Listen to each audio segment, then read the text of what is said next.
kami di program Kopi Pagi. Kita ke informasi yang pertama, pemirsa, sejumlah buruh dan mahasiswa terlibat aksi saling dorong dengan aparat saat menggelar aksi damai. Di depan kantor Gubernur Kalbar, massa menuntun gubernur agar membatalkan surat bupati terkait koperasi bongkar muat di Kuburaya karena dinilai tidak berpihak pada buruh TKBM koperasi.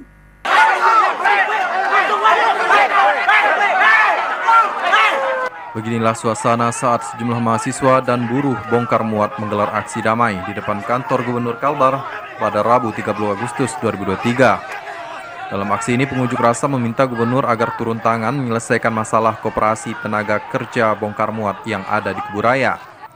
Tak hanya itu, mereka juga meminta gubernur membatalkan surat bupati nomor 518/1821/DKU KMPP B/2023.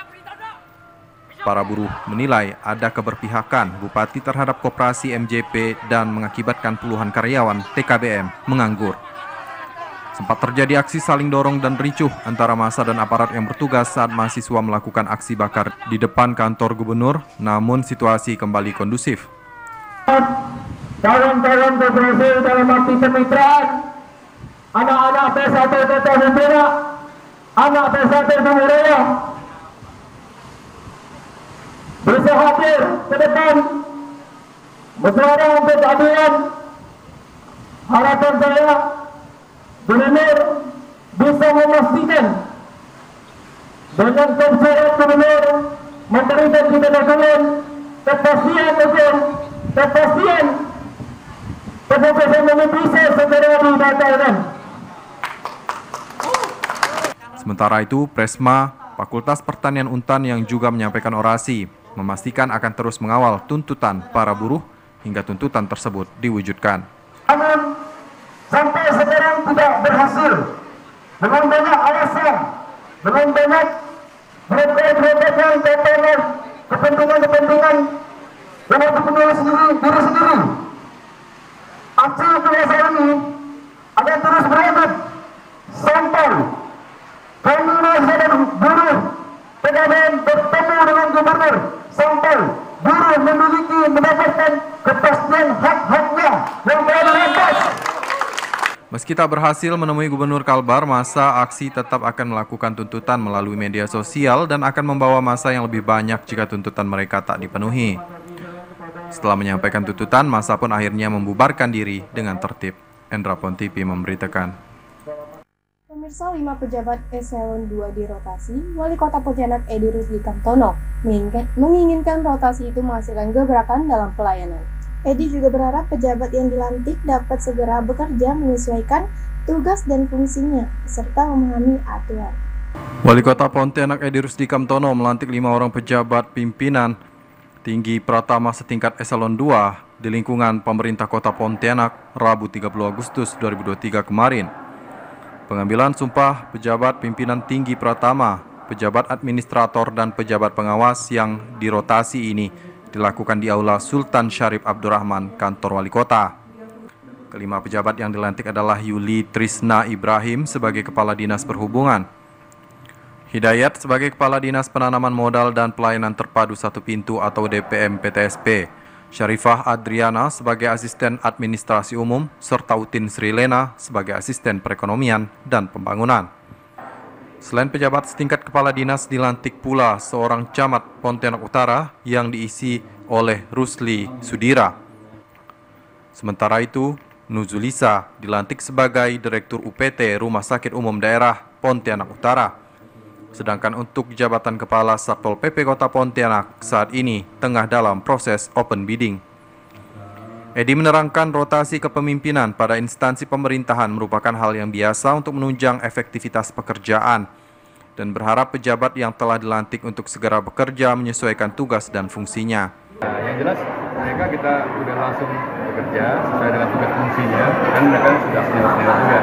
Yang kedua nanti ada lagi yang pensiun,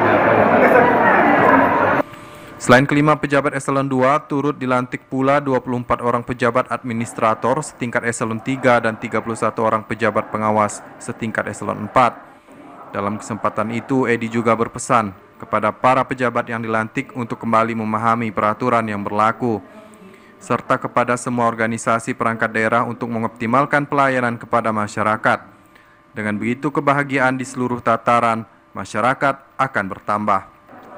Kunci pelayanan yang baik dikatakan sudah tertera pada peraturan yang berlaku. Oleh sebab itu, sudah semestinya pejabat yang baru dilantik tersebut untuk mempelajari aturan supaya tidak salah langkah dengan tetap mengedepankan fleksibilitas dan humanisme. Endra Pontipi memberitakan. Pemerintah Kabupaten Skadau menggelar diseminasi audit kasus stunting guna mencapai target kasus tersebut harus berada di angka terendah di tahun depan. Audit ini untuk mengetahui resiko potensial, penyebab langsung dan penyebab tidak langsung stunting pada calon pengantin, ibu hamil, dan balita. Diseminasi audit kasus stunting tingkat kabupaten ini dipimpin Wakil Bupati Subandrio selaku Ketua Tim Percepatan Penurunan Stunting bersama Dinas Kesehatan di ruang serbaguna kantor Bupati Skadau, Kecamatan Skadau Hilir. Kamis program Pemda setempat telah berupaya untuk percepatan penurunan angka stunting yang menjadi salah satu prioritas daerah. Maka digelar diseminasi audit kasus stunting tingkat Kabupaten Skadau bertujuan mengidentifikasi serta mengetahui penyebab pada kelompok sasaran dengan berbasis surveillance rutin. Di samping itu juga bertujuan kegiatan ini untuk menemukan atau mengetahui risiko-risiko potensial penyebab langsung dan penyebab tidak langsung terjadinya stunting pada calon pengantin, ibu hamil, dan balita. Kemudian dilakukan analisis guna memberikan rekomendasi yang bisa dilakukan sebagai upaya pencegahan stunting. Wakil Bupati Skadau sekaligus Ketua Tim Percepatan Penurunan Stunting Kabupaten Skadau yang saya hormati. Sementara Wakil Bupati Skadau Subandrio mengatakan upaya penurunan angka stunting sering dilaksanakan, baik di tingkat kecamatan maupun tingkat desa. Selaku Ketua Tim Percepatan Penurunan Stunting, dirinya menilai kegiatan di tahun-tahun semakin sudah menunjukkan hasil positif, di mana angka stunting di Kabupaten Skadau sekarang sudah turun. Assalamualaikum warahmatullahi wabarakatuh. Yang merasa ibu, yang merasa bapak-bapak yang saya hormati. Karena kalau terhormat ini sudah saya baca tadi kurang lebih 17. Nah, jadi memakan waktu berapa? Kalau kita lihat Presiden Amerika sudah pernah menyatakan yang saya hormati. Akan dapat menemukan formulasi yang tepat sehingga gerakan untuk kedepannya dapat lebih terarah.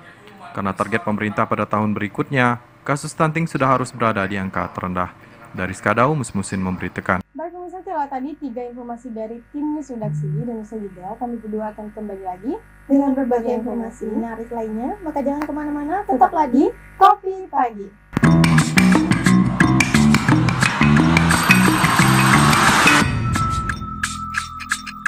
Anda kembali bersama kami berdua di program Kopi Pagi.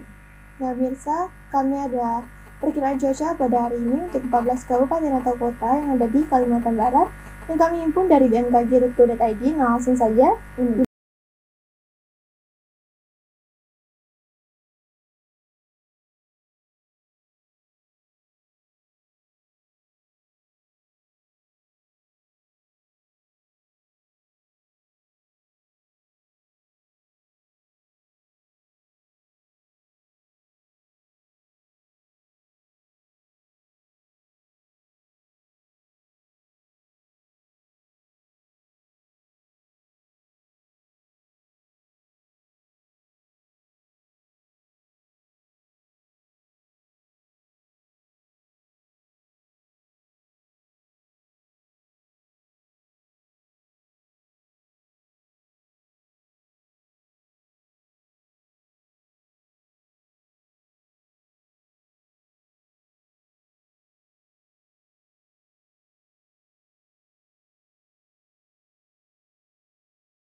Kalimantan Barat. Walaupun tanpa ada cerah berawan dan lain sebagainya, kita tetap harus berwaspada dan juga berhati-hati di jalan ya Kak Lulu ya. Iya, Karena betul keselamatan sekali. itu nomor 1. Dan cuaca ini Kadang tidak menentu, betul. kadang hujan, kadang panas, kadang juga tiba-tiba kayak gitu ya ya. betul. Nah, maka kita harus menjaga keselamatan kita. Ya, benar sekali. Dua akan kembali dengan berbagai informasi menarik lainnya, maka jangan kemana-mana, tetaplah di Kopi Pagi.